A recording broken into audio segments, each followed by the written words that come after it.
अस्सलाम वालेकुम गाइस, क्या हाल है आप लोगों का। उम्मीद है आप सब लोग ठीक ठाक होंगे, खैर खैर से होंगे। जी जनाब, आज जो मैं आपके लिए वीडियो लेके आई हूँ वो है खोआ जो मैं बनाती हूँ घर में।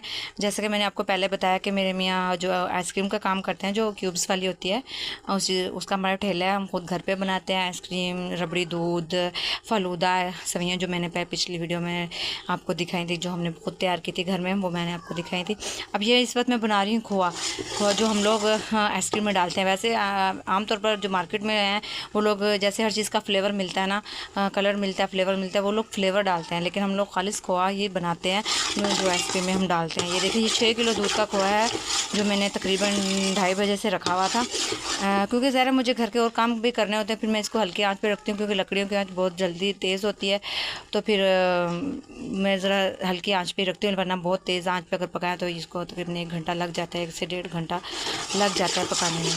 तो ज़रा और घर और औरतों को और बहुत से घर के काम होते हैं, तो इसको फिर आप रख के 6 किलो दूध होता है ज़रा, सुबह उसको पहले काढ़ लेते हैं थोड़ा सा, तो उसके बाद आप रख के घर के जो भी काम करने हो, बर्तन धोना, झाड़ू, जो भी आप कर सकते हैं। उसके बाद जब ये गाढ़ा हो जाता है, इस कंडीशन में आ जाता है, फिर आपको इसके पास ही खड़ा होना पड़ता है, हिलाते रहना चाहिए, वरना ये नीचे लग जाएगा, इसका फिर जायका ख़राब हो जाएगा। आपको नज़र भी आ रहा होगा, बल्कि लग भी गया थोड़ा सा मेरा ना, तो फिर इसका जायका सही नहीं रहता, ख़राब हो जाता है। ये देख लें आप, ये इस कंडीशन में आएगा। अभी और थोड़ा सा मैं इसको गाढ़ा करूँगी। तो रीज़न, वैसे तो मेरे ससुर हैं वो ये बनाते हैं आइसक्रीम, हम लोग बड़ी देर कढ़ाई है हमारे पास, हम उसमें बनाते हैं, लेकिन आजकल वो बीमार हैं, तो फिर ये ज़िम्मेदारी मेरे पास है। तो लेकिन जब हम बनाते हैं तो बड़ी कढ़ाई में बनाते हैं, लेकिन आपको पता है फिर मैं अकेली नहीं उसको उठा सकती, तो इसलिए फिर मैंने पतीले में ही बनाना शुरू कर दिया। लेकिन घर में भी वैसे भी हर किसी के पास नहीं होता इतनी बड़ी कढ़ाई, क्योंकि हमारा फिर सर्दियों में होता है जलेबियों का काम, फिर गर्मियों में हमारे आइसक्रीम का काम होता है, तो हमारे पास तो ये कि हमारे तो ये पेशे के हिसाब से मैं तो औज़ार है हमारे पास तो होता है। मैं आपको दिखाती हूँ जो हम लोग कढ़ाई इस्तेमाल करते हैं। ये देखें जी, ये हमारी कढ़ाई है जिसमें हम खोआ भी बनाते हैं और रबड़ी का दूध भी बनाते हैं जी। ये कढ़ाई है, तो इसमें हम बनाते हैं। तो इसको हमने धो के इसलिए नहीं रखा हुआ क्योंकि ये लोहे की होती है, तो इस वजह से इसको, फिर लोहे को आपको पता है बहुत जल्दी अगर पानी लग जाए तो वो बहुत जल्दी जंग लग जाता है उसको। फिर हम जब दूसरे दिन हम इसको इस्तेमाल करते हैं तो इसको धो के अच्छी तरह साबुन से और जूने से अच्छी तरह साफ़ करके फिर इसको इस्तेमाल करते हैं। वरना जब हमारा सीज़न ख़त्म होता है तो साथ ही फिर हमारा जलेबियों का सीज़न शुरू हो जाए तो इसमें इस्तेमाल में आ जाती है। तो ये देखें, ये वो भट्टी हैं जिस पे मैं बनाती हूँ। ये देखिए आप, ये 2 हैं। इस 2 इसलिए कि हमारे पास 2 पतीलों में दूध होता है, एक में हम अलग खोए का दूध हम अलग लेते हैं, इसको 6 किलो हम अलग गर्म करते हैं। जो रबड़ी बनती है वो हमारे 10 किलो दूध की बनती है, जिससे आइसक्रीम बनती है, वो फिर उसका दूध हम अलग गर्म करते हैं। तो इसलिए हमें दोनों जलानी पड़ते हैं, अगर वरना एक दूध को हम उबाली, गर्मी है, अगर ज़्यादा दूध को उबाल आने में भी टाइम लगता है, तो इसलिए हमें दोनों जलाने पड़ते हैं ताकि दूध जल्दी गर्म हो जाए और दूध ख़राब ना हो सके। ठीक है जी। और मैंने ये कमरा अलग अपनी ये जगह बनाई हुई है जहाँ पे हम लोग ये आइसक्रीम का और ये आग शक लकड़ियाँ जलाते हैं। वैसे भी मैं सुबह से ही जलती है, सुबह आपको जैसे पता है फलूदा बनाते हैं, उसके बाद फिर नाश्ता बनता है, सारा काम मैं लकड़ियों पे ही करती हूँ, इसी पे खड़े होके। मुश्किल बहुत होती है, ज़रा गर्मी बहुत ज़्यादा है, तो फिर सुबह नाश्ता बनता है, फिर उसके बाद दूध आता है, फिर दूध गर्म किया जाता है, फिर उसके बाद दोपहर का खाना भी हम इसी पे बनाती हूँ।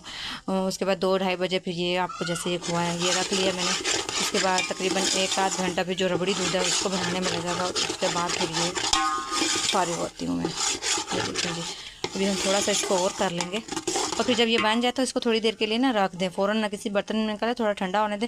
उसके बाद आराम से ये इकट्ठा हो जाता है, और ज़रा ठंडा होने के बाद ज़रा जल्दी ये निकल जाता है बर्तन में। ये देखें, अभी मैं इसको थोड़ा सा और बनाती हूँ, फिर मैं आपको दिखाती हूँ। जी जनाब, ये देखिए हमारा खोआ बन के तैयार हो चुका है। ये 6 किलो दूध का खोआ है, तो ये इतना हुआ है, लेकिन वैसे बेसिकली ये भर जाता है जो ये बॉल है, लेकिन आज मैंने इसमें से थोड़ा सा इस्तेमाल कर लिया था। लेकिन बेसिकली हम नहीं निकालते, क्योंकि हमें जो आइसक्रीम बनाने के लिए एक मकदार और लिमिट की ज़रूरत होती है, मकदार के, तो इसमें से हम इस्तेमाल नहीं करते। लेकिन मजबूरी थी, आज मुझे अचानक ज़रूरत पड़ी तो मैंने इसमें से लिया। लेकिन तो दूसरा ये कि नेक्स्ट वीडियो में बताऊंगी कि हम रबड़ी दूध कैसे तैयार करते हैं, जिससे हम आइसक्रीम बनाते हैं। तो उसमें क्या क्या चीज़ें ऐड होती हैं, उसको हम कितनी देर पकाते हैं, और उसके बाद का प्रोसेस क्या है, वो भी इंशाल्लाह बहुत जल्द आपसे शेयर करूँगी। जो हम प्रोसेस करते हैं आइसक्रीम बनाने, जिसके बाद ये क्यूब्स की शक्ल में मज़ेदार सी सॉफ्ट सी आइसक्रीम हमारे इस्तेमाल में होती है, खाने में आती है, तो वो भी मैं आपको बताऊंगी। अगर देखा जाए यही चीज़ हम लोग जब फ्रीज़र में अपने घर के जमाएंगे तो कभी उस शक्ल में नहीं आएगी, क्यूब्स की फूली फूली सी और सॉफ्ट सी वो चीज़ नहीं आती है। बल्कि इसमें बस हम जैसे इसको मिक्स करेंगे दूध में, और जैसे जो रबड़ी दूध होता है उसमें खोआ मिक्स करके फ्रीज़ करेंगे तो ऐसी बस जम जाएगा, जैसे हम बर्फ़ जमाते हैं तो इसमें बर्फ़ ऐड हो जाती है। लेकिन जब हम बनाते हैं तो उसमें क्यूब्स की शक्ल में तो उसमें बर्फ़ ऐड नहीं होती। तो इसकी क्या वजह है वो भी इंशाल्लाह मैं आपको बताऊंगी। ऐसी कौन सी चीज़ इस्तेमाल करते हैं जिससे आइसक्रीम में बर्फ़ नहीं जमती और क्यूब्स की शक्ल में सॉफ्ट से हमारे सामने होती है। तो इंशाल्लाह जल्दी आपसे वो भी शेयर करूँगी। तो आज की अच्छी बात यह है कि ज़िंदगी बहुत आसान और सरल हो जाती है जब रिश्तों में एतदाल हो, और वो इसी तरह होगा कि जब हम हर रिश्ते को अपनी जगह पे रखेंगे। जी ऐसे ही है। इसी अच्छी बात के साथ मुझे इजाज़त दीजिएगा। यकीनन आपको मेरी वीडियो अच्छी लगी होगी। मेरे चैनल को लाइक सब्सक्राइब ज़रूर कीजिए और शेयर भी कीजिएगा। नेक्स्ट वीडियो के साथ आपसे फिर मुलाकात होगी, तब तक के लिए अल्लाह हाफिज़।